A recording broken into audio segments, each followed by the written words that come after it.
A dica para vocês. Quer ter sucesso no que você quer fazer? Se faça 3 perguntas chaves. Só para você ter uma base. Primeira pergunta. O que eu faço que eu preciso começar a parar de fazer? Pense sobre isso. Isso toma seu tempo, isso tira seu resultado e isso te desmotiva no final do seu dia porque você vê que você não foi produtivo. Segundo, o que eu faço que eu preciso melhorar? Sabe? Às vezes a gente faz uma coisa por fazer e depois a gente quer culpa. Não, mas eu já fiz e não tive resultado. Como foi que você fez aquilo? Você fez verdadeiramente como deveria ser feito? Você fez com vontade de ter resultado? E o terceiro ponto. O que eu não faço que preciso começar a fazer? Então, quando você faz essas 3 perguntas para você mesmo, entrega essas 3 respostas, você consequentemente vai começar a ter resultado. Mas você precisa ser verdadeiro com você. Não basta você perguntar e fazer de conta que está respondendo, que a gente volta para aquela outra situação lá. Você faz de conta que está respondendo e o mercado lhe faz de conta que está acreditando. Bom, a gente falou sobre acessos, né, à informação, a tudo. Olha o conteúdo que a Alan está entregando para você que está assistindo isso aqui. Olha a riqueza de detalhes. Volte, ouça de novo, preste atenção no que ele está falando. Primeiro ele falou que ele tem um processo e como ele aplica esse processo, que é o GCAP, que aplica esse processo uma vez na semana, que começou a colocar isso abertamente, mas viu que não era interessante, fechou para o time dele, que não é todo mundo do time dele que é interessante participar, porque ele sabe que tem gente que não vai tracionar dentro daquele programa, pelo que eu entendi. Não no primeiro momento. Beleza. Aí vem. O que é que você anda fazendo que você precisa parar de fazer? Meu amigo, olha a riqueza de detalhes. Tem várias coisas aqui. E como isso aqui é uma troca, você está trazendo informações relevantes para a nossa audiência e a gente vai nesse Brasilzão todo aí escutando outros gestores, eu vou te devolver, meu amigo, uma coisa boa que eu acho que vai fazer sentido para você.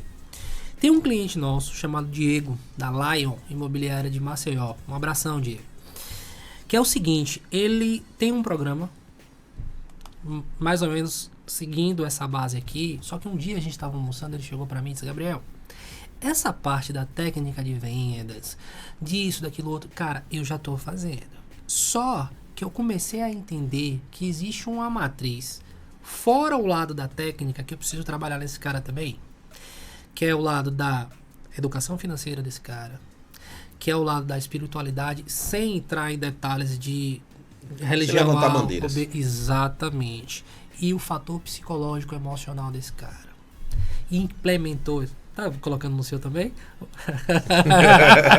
Só pra você ter uma ideia, na segunda-feira, a base da nossa reunião foi o emocional deles. Legal, legal, legal. E aí a gente trouxe até uma simbologia, uma representação, né, do quão é importante a gente entender que ao lado de pessoas um pouco mais preparadas do que eu consigo chegar mais rápido sem sofrer tanto. Certo.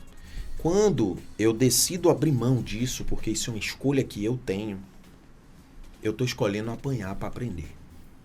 Porque, infelizmente, o nosso mercado é um mercado, eu costumo dizer assim, ele é mais desmotivacional do que motivacional. Apesar de eu não gostar dessa palavra motivação, tá?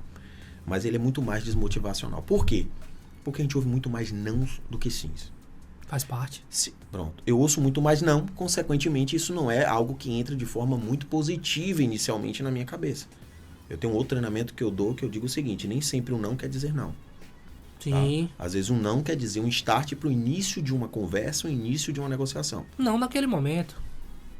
Né? Ou não para a forma que você me passou. Também. Entende? Mas enfim, isso aí é pauta para uma outra conversa. Sim. Então, por que eu digo que as pessoas precisam ter cuidado nesse sentido? Porque se a gente ouve mais não do que sim, eu preciso entender que eu não tenho que me preocupar com motivação. Então eu trago para eles o seguinte: disciplina é mais importante do que motivação. Quando você começa a fazer algo pela disciplina e começa a dar certo, a motivação chega. Sim. E você começa a fazer de uma forma diferente. Mas você não começou fazendo motivado, você começou a fazer pela disciplina. E aí entra numa outra vertente que é, para você ter disciplina, você precisa ter um plano de ação. Sim. Porque o que é disciplina, grosso modo, é fazer aquilo que eu não quero fazer, mas que eu entendo que é preciso ser feito. Constantemente. Pronto. Então, como é que eu vou fazer o que é preciso ser feito se eu não montei um plano de ação para saber o que é que eu preciso fazer? Boa.